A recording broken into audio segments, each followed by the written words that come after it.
Happy Easter, chaps. Paul Curran here. One that April, with his shores suitor, the drought of March hath pierced to the rooter, and bathed every vein in sweet liquor, of which virtue engendered is the floor. When Zephyrus eke, with his sweety breath, inspired hath in every holt and heath, the tender croppus and the youngest son hath in the ram his half a coursey run. Please forgive my pronunciation of Geoffrey Chaucer's Middle English there. Those the opening lines, of course, of the general prologue to his Canterbury Tales, written between 1387 and 1400. A wonderfully rich description of April, the uncertain glory of an April day, as Shakespeare would later coin it in Two Gentlemen of Verona.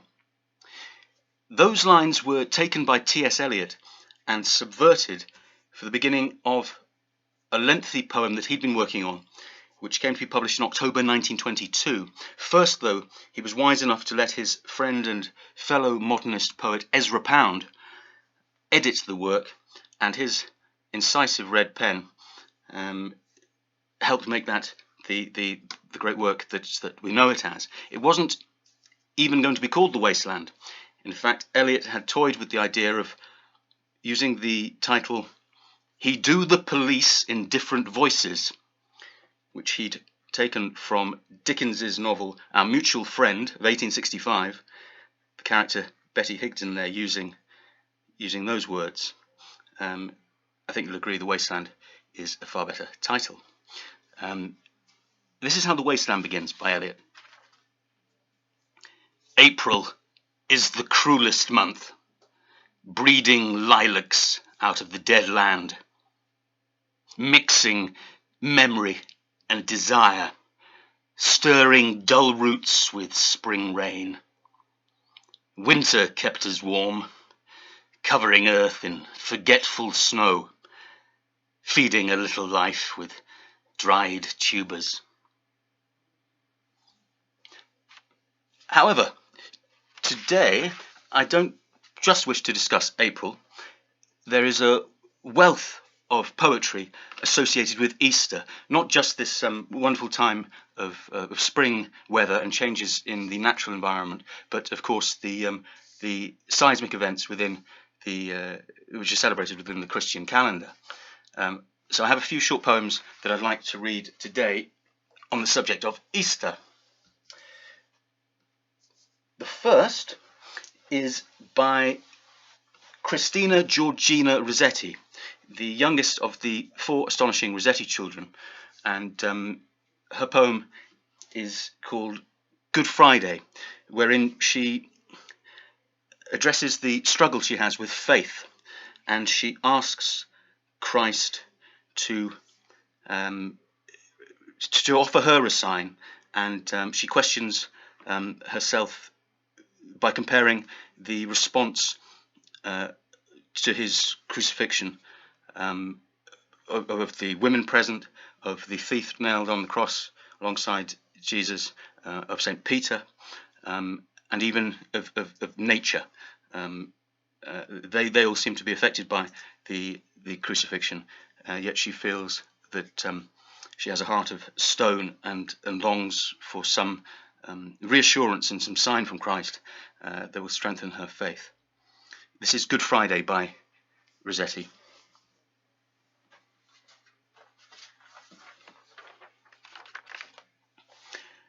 Am I a stone and not a sheep, that I can stand, O Christ, beneath thy cross, to number drop by drops thy blood's slow loss, and yet not weep? Not so those women loved, who with exceeding grief lamented thee. Not so fallen Peter, weeping bitterly. Not so the thief was moved. Not so the sun and moon, which hid their faces in a starless sky, a horror of great darkness at broad noon. I, only I.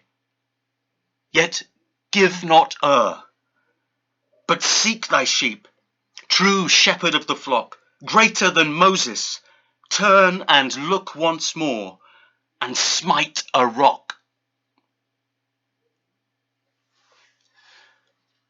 The last reference there, of course, to Moses having twice smote a rock to create water for the people fleeing Egypt to Israel in the Exodus. Second short poem on Easter. It was written about the same time that Rossetti would have been writing. Rossetti died in 1894, and Oscar Wilde died soon afterwards. He wrote a poem early on, though. It was first published in 1879 in a pamphlet called Waifs and Strays, which came out of Oxford. It was volume 1 of that edition of that poetry leaflet. But in fact, it first really made an appearance in Wilde's poems of 1881.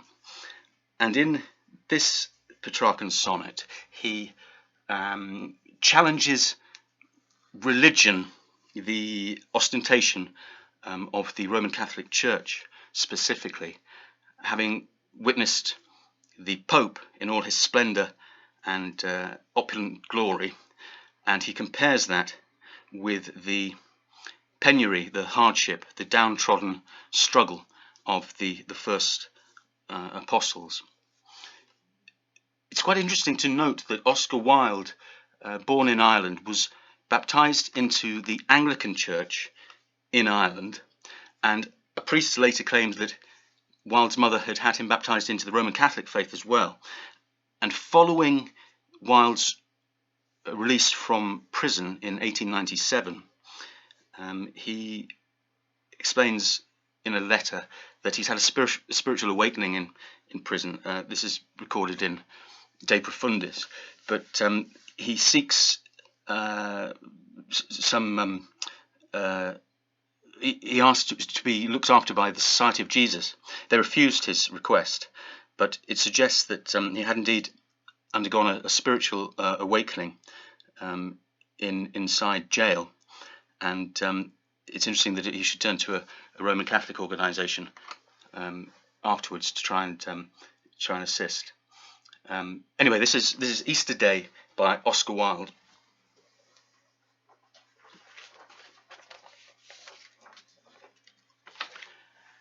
The silver trumpets rang across the dome.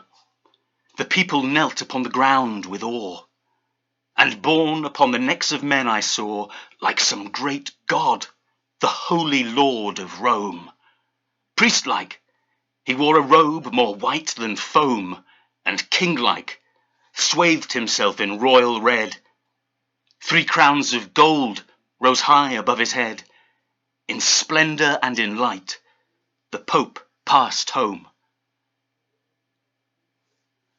My heart stole back across wide wastes of years to one who wandered by a lonely sea and sought in vain for any place of rest.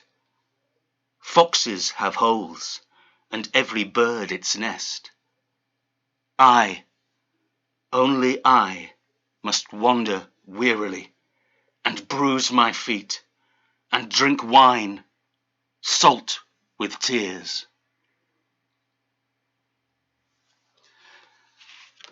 Another excellent poem, I'm sure you'll agree. Interestingly, both the Rossetti poem and the poem by Wilde contain the phrase "I, only I," which I haven't been able to locate as a biblical reference. It may well be that I think Rossetti, writing first, may be alluding to, and which Wilde has picked up on, if indeed he'd read her poem. But if not, it's a staggering coincidence. Both about Easter, containing "I, only I." The next poem I'd like to read is one of my own on the subject, and this is called "And It's Easter Time Too." So this is Easter, and what have you done? Enough religion to hate, not enough for us to love yet. When will that breakthrough come? Maybe this resurrection milestone might, tonight, encourage us to postpone prideful grievance, our feebleness, although I suspect only something more thorough than new life could win our hearts of sinstone. The proud will be scattered by him.com in the imagination of their hearts.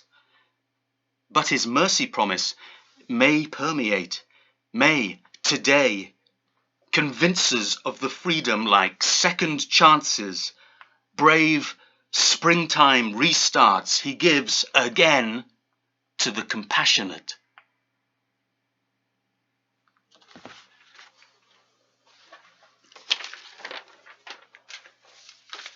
I also have here a poem by G.K. Chesterton, who by all accounts was a very nice man. He had a strong faith, and he worked within the Roman Catholic Church. This is a well-known poem, and it's called The Donkey. Written in 1927. When fishes flew and forests walked, and figs grew upon thorn, some moment when the moon was blood, then surely I was born. With monstrous head and sickening cry, and ears like errant wings, the devil's walking parody on all four-footed things. The tattooed outlaw of the earth, of ancient crooked will, starve, scourge, deride me, I am dumb, I keep my secrets still. Fools! For I also had my hour, one far fierce hour and sweet. There was a shout about my ears and palms before my feet. Tremendous. Finally, for today, another sonnet from my first book, His Only Sonnet. And the title of this is Potter's Field, which is a reference to a place called Akeldama, which was the field bought by the elders of Jerusalem. I believe it's outside the city walls. It's where strangers, criminals, were buried, and it was bought using the money that Judas Iscariot had received for identifying Christ to the authorities. This is Potter's Field. Like unwanted coins in a beggar's bowl, tossed and rolled as to lighten his pocket, through here, mad, scratched glass face and manic scowl, the stupid bastard crashed like a rocket. I don't need this anymore. For God's sake, it's a mistake. He's an innocent man. Just a few things done, set down by the lake. Tell me you'll have it back. Tell me you can. Fool's red-haired head won't let him get the rule. Angels are there. Oh, there, where he dropped 'em. Get a grip, a rope to cope, buy a mule. We don't give a fig, friend, not our problem. What then? With the sinner's silver 30, son of a bitch, ain't getting our hands dirty.